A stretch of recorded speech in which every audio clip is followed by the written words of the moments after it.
start it off with a question from Jake Curtis.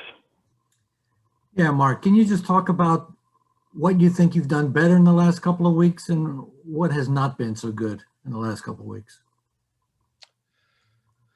Well, Jacob, I think that, beginning in Salt Lake City, I thought we played a really good second half. We came back home and played well against the LA schools. I thought we played well against Arizona State. I think that we started to be more consistent. I think that obviously we don't have the continuity offensively yet, and hopefully now that Matt's been back, that we can develop that. But what we haven't done well is we haven't defended the 3-point line well. I don't think we've rebounded it well this year, and those are areas that certainly last year were strengths of ours, and we need to improve. Question from Ben Parker. Hi, Coach. I just wanted to kind of get your thoughts as a coach in terms of how does it change things for you when you're playing Stanford twice in the same week? How does that change? You're going to see a team, and then after you play them, run it back again.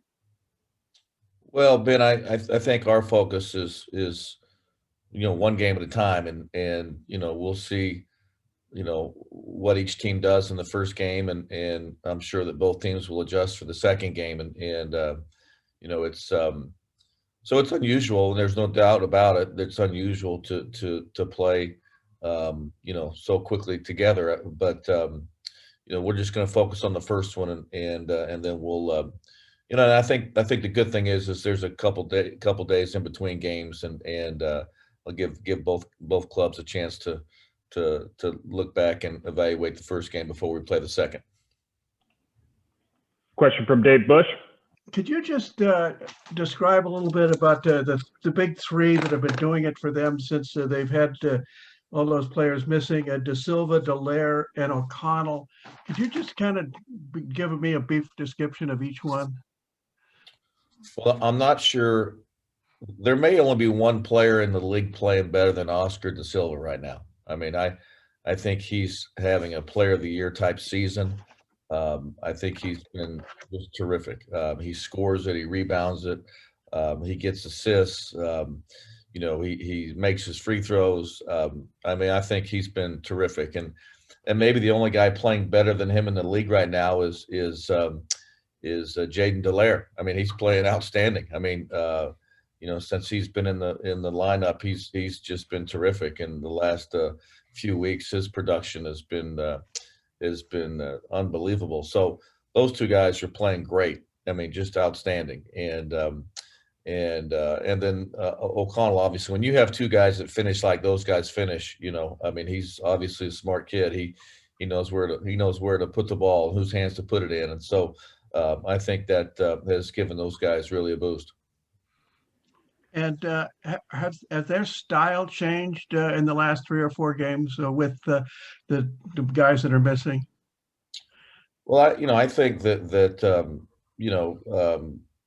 all of us change a little bit when you have disruptions to your lineup, and fortunately that De Silva hasn't been out of the lineup because he's so important to their team, but I think there's slight differences, obviously, when you have disruption, and we had significant probably changes when we lost our 2 top scorers that we had to play significantly different, but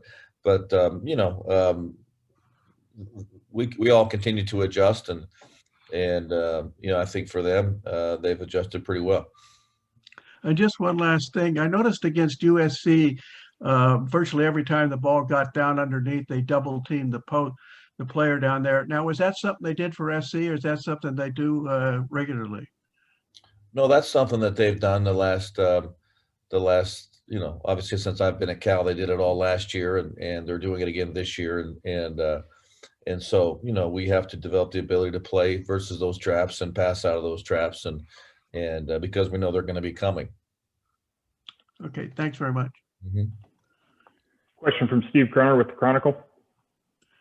Mark, how are you?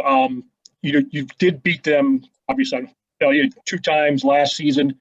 Do those games factor in to tomorrow night's game anyway in terms of either strategy or emotion? Well, I don't think this game can be won with emotion. I think it has to be won with execution. And I don't think that last year's games really will have much of anything to do with this year. We're a completely different team.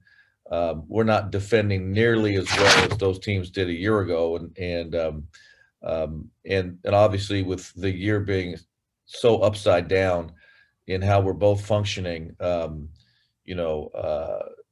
think it's going to come down to coming up with a plan for this particular game and trying to execute it well, because execution will be key.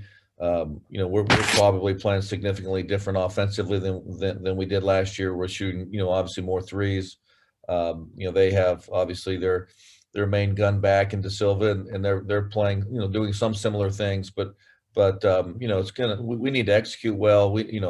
They're constructed very well, and they've got some guys that are really playing, outstanding, and the key will be our execution and the plan. All right, to follow up on that, then what are maybe one or two X's and O's keys that you believe you need to accomplish to win tomorrow night? Well, we've got to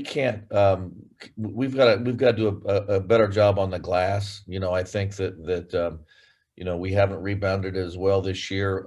De Silva can beat you in so many ways that you're not going to go into the game and say we got to stop De Silva to win, because he's going to get his share, because he rebounds it, he shoots it, he drives it, he gets to the foul line. I think for us in every game this year, when our turnover numbers are down and when we rebound it, we've been in position to win. We just haven't been consistent in those areas.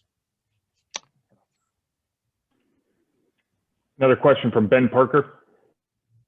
Yeah, Coach, if you could you address the kind of your approach to the starting lineups? Because it feels like, I know sometimes, injuries play a factor, but there have been some nights where you try to roll with Jared Hyder instead of Joe Brown or vice versa. Just kind of, is it a game-to-game kind of matchup thing, or are you still just collectively trying to figure out what lineup you want to roll with this year?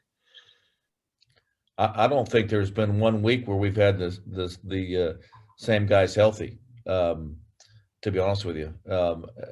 And so I would say that our rotation and lack of continuity in that has been 100% tied to whether guys are healthy, and whether they, and who, what rotation we can build around the guys that are healthier in the lineup. So I would say that it's been 90% due to, the health and status of our roster.